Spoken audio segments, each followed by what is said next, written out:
Sənin həyatında çətinliklər və problemlər boş-boşuna deyil, mənasız deyil. Əgər sən qarşına məqsəd qoymusansa və məqsədyönlü şəkildə irəliləyirsənsə, sən avtomatik olaraq çətinliklərlə və problemlərlə üzləşəcəksən.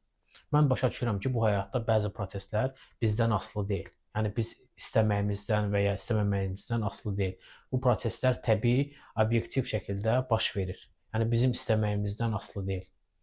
Amma bizim yanaşmamız bizim öz əlimizdədir. Bizim ixtiyar sahibiyik. Hansı növdə yanaşacaqsan.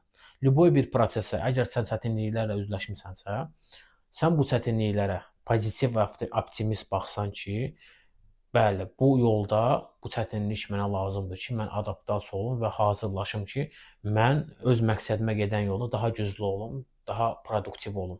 Onda sən bu çətinliyə optimist şəkildə, yəni şən şəkildə və səni bərkidən bir proses, səni inkişaf elətdirən bir proses formatında yaxınlaşacaqsan. Əgər sən bədbin və pessimist formatda buna yaxınlaşsan ki, mən qabağıma məqsəd qoydum, mən dəyişmək istəyirəm və hər şey mənə pozitivdirsə, deməli sənə hər şey pozitiv olacaq. Yadında saxla, sənin yanaşman çox şeyi dəyişir. Həmişə çətinliklər və problemlərlə üzləşəndə çalış yanaşmanı həmişə obyektiv, pozitiv elə. Yəni ki, həmişə çıxış yolları axtar, yaxşı qəbul elə bunları. Çünki sənin inkişafın üçün, proses üçün çətinliklər və problemlər lazımdır.